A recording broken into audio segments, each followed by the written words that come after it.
بسم اللہ الرحمن الرحیم۔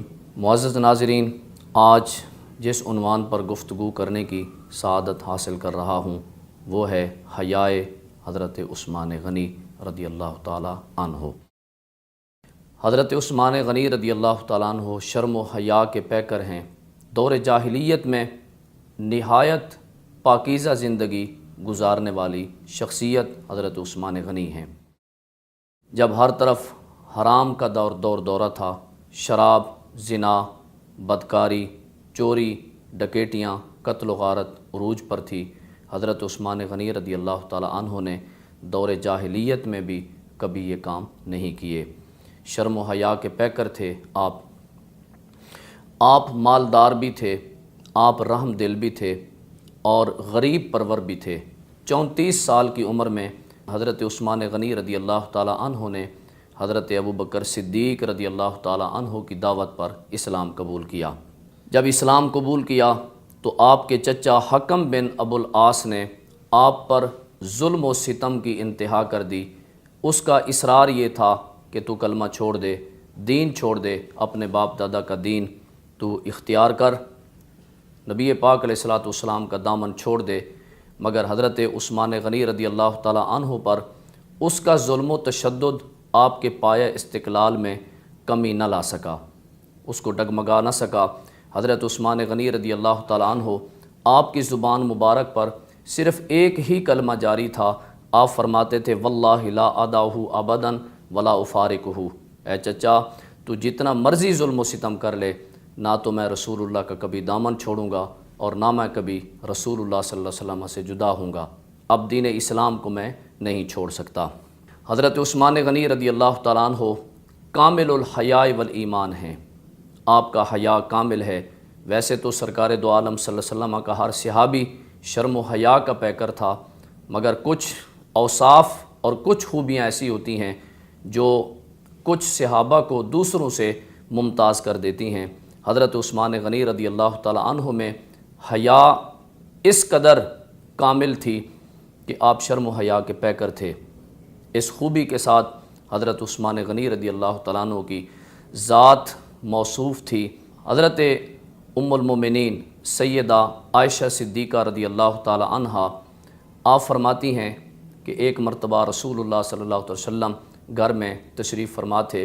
حضرت ابوبکر صدیق نے گھر میں آنے کی اجازت مانگی تو رسول اللہ صلی اللہ علیہ وسلم اپنی اسی حالت پر رہے۔ پھر حضرت فاروق اعظم رضی اللہ تعالیٰ عنہ تشریف لائے، اجازت مانگی تو رسول اللہ نے اجازت دے دی اور حضور اسی حالت پر رہے۔ پھر حضرت عثمان غنی رضی اللہ تعالیٰ عنہ نے اندر آنے کی اجازت مانگی تو نبی پاک علیہ الصلوۃ والسلام فجلس رسول اللہ صلی اللہ علیہ وسلم فسوا ثیابہ، حضور علیہ الصلوۃ والسلام آپ اٹھ بیٹھے اور اپنے کپڑوں کو درست فرمایا۔ نبی کریم علیہ الصلوۃ والسلام سے جب پوچھا گیا کہ یا رسول اللہ صلی اللہ علیہ وسلم حضرت ابوبکر صدیق آئے، فاروق اعظم آئے تو آپ اسی حالت میں رہے، جب عثمان غنی آئے تو آپ اٹھ بیٹھے اور اپنے کپڑوں کو درست فرما لیا، اس کی وجہ کیا ہے؟ تو نبی پاک علیہ الصلوۃ والسلام نے ارشاد فرمایا الا تستحیی من رجل تستحیی منہ الملائکہ، فرمایا عثمان شرم و حیا والے ہیں، اگر وہ اس حالت میں مجھے دیکھ لیتے تو واپس چلے جاتے۔ نبی پاک علیہ الصلوۃ والسلام نے فرمایا میں اس شخص سے حیا کیوں نہ کروں جس سے اللہ کے فرشتے بھی حیا کرتے ہیں۔ حضرت عثمان غنی رضی اللہ تعالیٰ عنہ کی شرم و حیا کی وجہ سے فرشتے بھی ان کا حیا کیا کرتے تھے۔ نبی کریم علیہ الصلوۃ والسلام نے ارشاد فرمایا لکل دین خلقا وخلق الاسلام الحیاء، آپ صلی اللہ علیہ وسلم فرماتے ہیں ہر دین کی کوئی نہ کوئی خوبی ہوتی ہے اور اسلام کی خوبی حیا ہے۔ ایک اور حدیث پاک میں سرکار دو عالم صلی اللہ تعالی وسلم نے ارشاد فرمایا الحیاء من الایمان والایمان فی الجنہ والبذاء من الجفا والجفاء فی النار، سرکار دو عالم صلی اللہ علیہ وسلم نے ارشاد فرمایا حیا ایمان کا حصہ ہے اور ایمان جنت میں لے جانے والا ہے، اور بے حیائی وہ ظلم سے ہے اور ظلم جہنم میں لے جانے والا ہے۔ ایک اور حدیث پاک میں نبی کریم علیہ الصلوۃ والسلام نے حضرت عثمان غنی رضی اللہ تعالیٰ عنہ کی شرم و حیا کو بیان کرتے ہوئے ارشاد فرمایا اشد امتی حیاء عثمانو، سرکار دو عالم صلی اللہ علیہ وسلم نے فرمایا کہ میری امت میں سب سے زیادہ شرم و حیا والے عثمان ہیں۔ نبی کریم علیہ الصلوۃ والسلام نے ایک اور حدیث پاک میں حضرت عثمان غنی کی شرم و حیا کو بیان کرتے ہوئے ارشاد فرمایا، عثمان احیا و اکرمھا، کہ عثمان سب سے زیادہ حیا والے ہیں اور سب سے زیادہ عزت والے ہیں۔ نبی کریم علیہ الصلوۃ والسلام نے حیا کے متعلق ارشاد فرمایا، الحیاء لا یاتی الا بخیر، حیا بھلائی اور خیر کے سوا کچھ نہیں لاتی، یعنی حیا سے انسان کو بھلائی ہی حاصل ہوتی ہے اور حیا سے انسان کو جو ہے خیر ہی حاصل ہوتی ہے۔ نبی کریم علیہ الصلوۃ والسلام نے ارشاد فرمایا، الحیاء والایمان قرناء جمیعا فاذا احدہما رفع الاخر، سرکار دو عالم صلی اللہ علیہ وسلم نے ارشاد فرمایا، حیا اور ایمان یہ دونوں اکٹھے ہوں گے، پس جب ان میں سے ایک اٹھ جائے تو دوسرا بھی اٹھ جاتا ہے، جب حیا ختم ہو جائے تو ایمان بھی ختم ہو جاتا ہے۔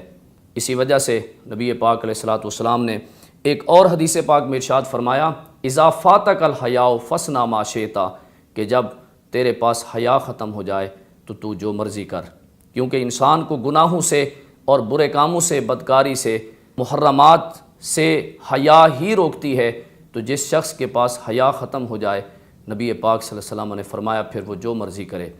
حیا جو ہے انسان کو نیکیوں کی طرف راغب کرتی ہے، گناہوں سے انسان کو بچاتی ہے، اس سے پرہیز کرنے کی دعوت انسان کو حیا دیتی ہے۔ نبی کریم علیہ الصلوۃ والسلام نے ارشاد فرمایا، ان عثمان یستحیی من رب العالمین ان یعصیہ، بے شک عثمان اللہ کی نافرمانی سے حیا کرتا تھا، اس وجہ سے فرمایا کہ جب عثمان غنی شہید ہوں گے، عثمان غنی کی وفات ہوگی تو بکت علیہ السماوات والارض، نبی پاک صلی اللہ علیہ وسلم نے فرمایا زمین بھی عثمان پر روئے گی اور آسمان بھی عثمان غنی پر روئے گا۔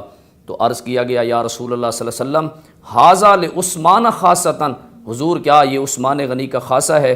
نبی پاک صلی اللہ علیہ وسلم نے فرمایا نعم، ہاں یہ عثمان کا خاصہ ہے۔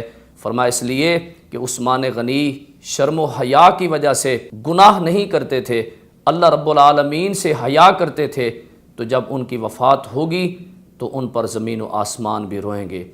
اللہ تعالی ہم سب کو شرم و حیا نصیب فرمائے۔ وآخر دعوایا ان الحمد للہ رب العالمین۔